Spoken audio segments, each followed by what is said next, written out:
कि हम जो झांसी के उभरते सितारे का आज ये एपिसोड कर रहे हैं वो अपने आप में बहुत ही यूनिक है, अलग है। वो मैं क्यों कह रहा हूँ आपसे, वो इसलिए कह रहा हूँ बिकॉज जिन सज्जन से मैं आपको मिलाना चाहूंगा, he is a very very high flyer scholar, बहुत ही लर्नेड आदमी है, बहुत ही सभ्य और एक मध्य वर्गीय परिवार से है। और तो उनकी शुरुआत की शिक्षा झांसी में हुई, झांसी से वो बिलोंग करते हैं और उनका जो एकेडमिक एक्सपीरियंस है, जो उनका पढ़ाई लिखाई हुई है, वो सिर्फ इस देश में ही नहीं विदेश में भी हुई है। तो उन्होंने एजुकेशन सिस्टम को, इंटरनेशनल एजुकेशन सिस्टम को बहुत ही करीब से जाना और समझा है। तो आइए आज मैं आपको मुलाकात करवाऊंगा जो IIT JEE mains, IIT JEE advance और नीट के पेपर्स की बच्चों को तैयारी करवाते हैं अपनी एकेडमी। इसका नाम है मिस्टर धीरेन्द्र तिवारी। तो बिना समय गवाए let's go to mister Dhirendra Tiwari Soliton academy. चलें। Good afternoon my friends from in and around Jhansi and Bundelkhand. तो मैं आ चुका हूँ धीरेन्द्र तिवारी जी के पास और हमारे धीरेन्द्र तिवारी जी जो गेस्ट हैं झांसी के उभरते सितारों की श्रृंखला में पहला सीरीज करने आ रहे हैं। लेकिन he is a scholar in himself and he is a wealth of education and और इनका जो नई कोशिश है वो उनकी कोशिश है अपने एकेडमी, सॉलिटॉन एकेडमी के थ्रू झांसी और बुंदेलखंड के बच्चों का बहुत भला करना चाहते हैं। तो आइए सीधे उनके पास चलते हैं और उन्हीं से जानते हैं कि उनके क्या ड्रीम्स हैं और क्या उन्होंने सोच रखा है झांसी और बुंदेलखंड के लिए। Dhirendra Tiwari ji, welcome on to the show and thank you so much, आपने अपना समय निकाला। हम आपसे आपके बारे में, आपके एजुकेशन के बारे में और सबसे ज़्यादा ज़रूरी है आपके इंटरनेशनल एक्सपीरियंस के बारे में हम सब जानना चाहते हैं। तो प्लीज़। धन्यवाद संकेत जी आपके इंट्रोडक्शन के लिए। बेसिकली मेरा नाम धीरेन्द्र तिवारी है, मैं झांसी का रहने वाला हूँ। मैंने अपनी शिक्षा स्कूल की झांसी में केंद्रीय विद्यालय से की है और 2000 में मैंने IIT JEE एडवांस क्लियर किया था। इसके बाद मैं BHU शिफ्ट हुआ जहाँ पे मैंने अपने 4 महत्वपूर्ण साल बिताए। सो ये मेरे साल थे जिन्होंने मुझे डिफाइन किया जीवन के लिए और तैयार किया। इसके पश्चात मैं अंतर्राष्ट्रीय एक्सपीरियंस के लिए और हायर स्टडीज के लिए द नेदरलैंड शिफ्ट हुआ। This was masters? हाँ, मैंने बेसिकली फिजिक्स में मास्टर्स किया है और द नेदरलैंड्स दुनिया के टॉप 5 इकोनॉमीज में है और इंटरेस्टिंग जगह है। तो नेदरलैंड्स आपका सर जाना कैसे हुआ, मतलब हाउ डिड यू प्लान? ये सडन था सर कि आपका पहले से गोल? नेदरलैंड्स जाना इत्तेफाक नहीं था। Okay. It was through a wonderful program called Shell centenary scholarship.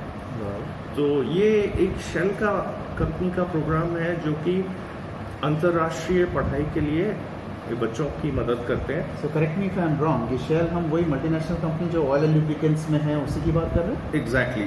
Shell वो स्कॉलरशिप देते हैं। Global gives this scholarship and it is basically for everybody across the globe. तो बेसिकली वो 90 लोगों को सिलेक्ट करते हैं एक हर साल, जो कि हायर स्टडीज के लिए यूरोप में प्रिफरेबली ब्रिटेन और नेदरलैंड्स जाते हैं। Very nice initiative, very nice initiative. So you are saying across the globe they only pick 90 seats, they only offer 90 seats, 90 scholarship for 90 students across the globe? Indeed. They basically pick only 90 students and usually 1 or 2 from India.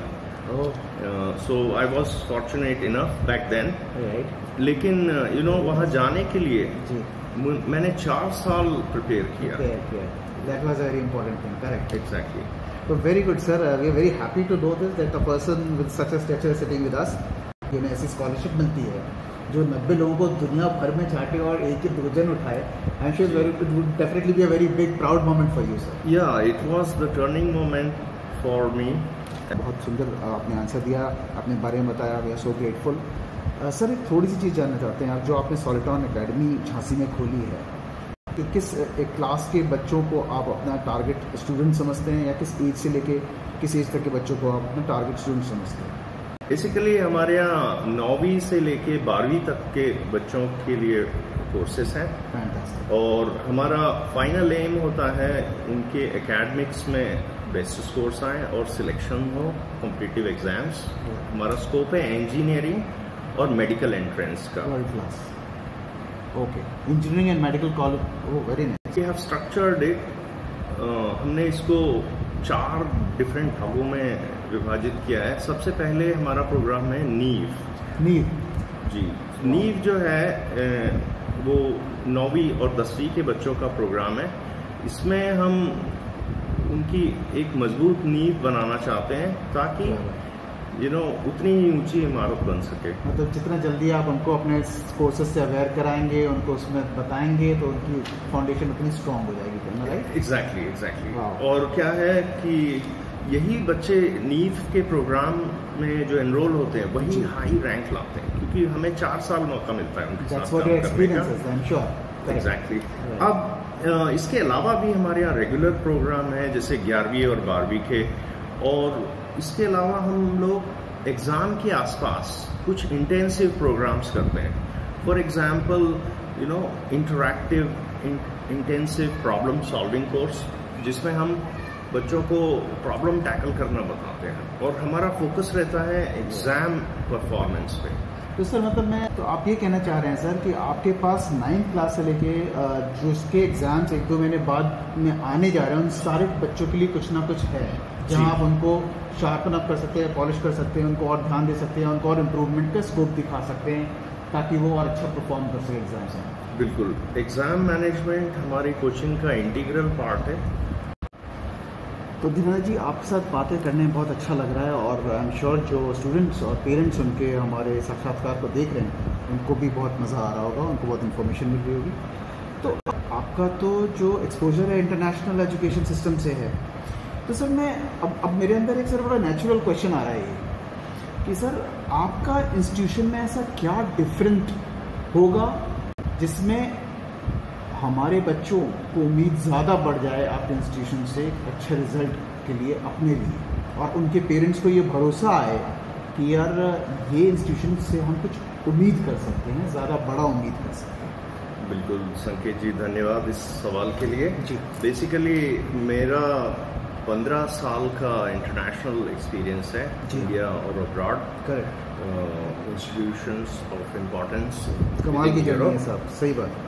और इसके बाद मेरा जो institution की जो unique चीज़ें हैं जी, उनमें सबसे पहली चीज़ है personalized attention. Personalized attention, basically every child is unique. Correct. तो है ना, मेरे इंस्टीट्यूशन में as a teacher, as a director, मुझे हर बच्चे की कमजोरी, स्ट्रेंथ मालूम रहती है, और उसके बेसिस पे हमारे सारे प्रोग्राम डिफाइंड हैं। इसके अराउंड हमारा प्रोग्राम इवॉल्व करता है। तो सब पर्सनलाइज अटेंशन, जैसे आपने बोला कि आपके सारे प्रोग्राम उसी के अराउंड है, तो इनका क्या प्रभाव क्या पड़ता है फिर बच्चे के ऊपर? देखिए, हमारे इंस्टीट्यूशन में जो तैयारी करवाई जाती है वो one of the top places के लिए होती है। जी हाँ। जैसे कि टॉप एथलीट, टॉप एकेडमिशियन बनने के लिए आपको कुछ इम्पॉर्टेंट और कॉमन क्वालिटीज़ होना चाहिए। तो हमारे यहाँ जो पर्सनलाइज्ड अटेंशन है, इसका गोल ही यह होता है कि बच्चे में डिसिप्लिन डेवलप हो। उसके बाद नेक्स्ट है फोकस, अवेयरनेस, कि भाई उसका गोल क्या है, जेईई एडवांस्ड, नीट के थ्रू एम्स जाना, ये हम लोग सुनिश्चित करते हैं। तो बेसिकली इसके अलावा हम लोग टाइम मैनेजमेंट और एग्जाम मैनेजमेंट, वेरियस एस्पेक्ट्स को टच करते हैं। इन सब के अलावा जो है सबसे बड़ा गेन होता है सेल्फ कॉन्फिडेंस, क्योंकि हमारे यहाँ जो बच्चे होते हैं उनका पहली रिक्वायरमेंट है कि वो कॉन्फिडेंट रहें, और उसके बाद discipline, focus, time management, awareness of goals, ये सब इससे गेन होता है बच्चों को। Very nice, I think it's a very rock solid approach.